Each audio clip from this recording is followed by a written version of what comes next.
Կրարամ այսօր Սուրբ Հովհաննես Մկրտչի ծննդյան օրն է, Արագածոտնի թեմը հայտարարել էր, որ իրենք ուխտերթով Կարբիից գալու են Հովանավանք, որպեսզի պատարակ անեն, այնուհետև հայտարարել էին, որ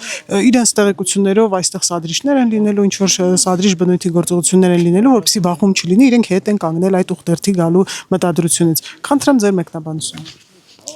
Միջև հիմա ճիշտն ասած ինձ համար անհասկանալի է, թե ինչպես էին որոշել, որ իրենք պիտի գան եւ իրենք պիտի պատարակ մատուցեն։ Երկրորդ անհասկանալի դրվագը, որ իրենք բոլոր իրենց հարցազրույցներում հայտարարում էին, որ եկեղեցին պղծված է եւ հիմա իրենց հերքելով գալու էին այդ պղծված եկեղեցում պատարակ մատուցեին։ Երրորդ ուրեմն յուրահատկությունը, այսպես ասեմ, կամ առանձնահատկությունը, որ իրենց հետ բերում էին մասունք, այն դեպքում, երբ որ Հովանավանք վանական համալիրում արդեն իսկ գոյություն ունի Հովհաննես Մկրտչի մասունքը եւ կարելի էր այդ մասունքը տանել այնպիսի վանական համալիր, որտեղ որ մասունքը գոյություն չուներ, բայց եւ ամեն դեպքում այստեղ տեսնում ենք, որ հարգանք չկա անգամ մեկը մյուսի նկատմամբ եւ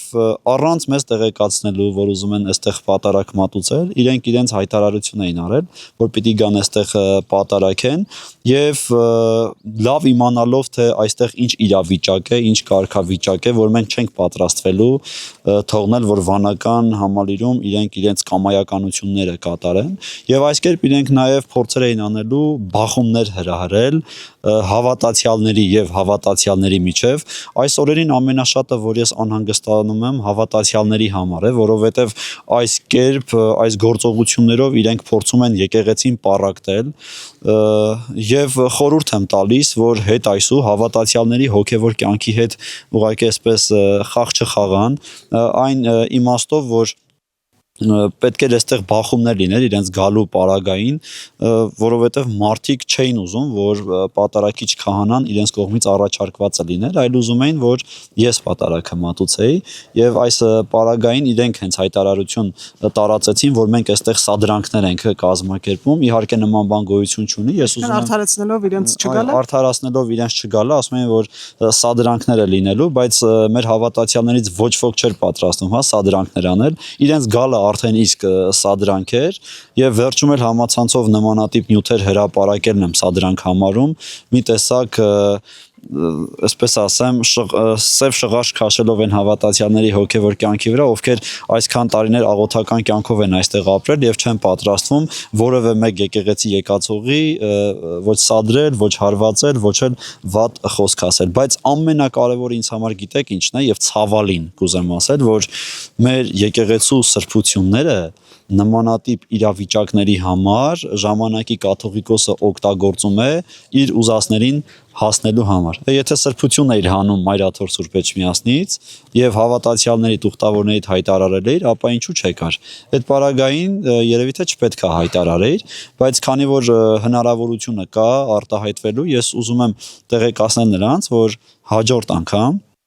նույն մտքերը եւ գաղափարները Հովանավանքի մասով չունենան, որովհետեւ քանի դեռ Կտրիչ Ներսիսյանը կաթողիկոսական գահից դուրս չի եկել, այս իր հանգամանքով Հովանավանքում իր ցանկացած մարդիկ պատարակ չեն մատուցելու եւ սա ես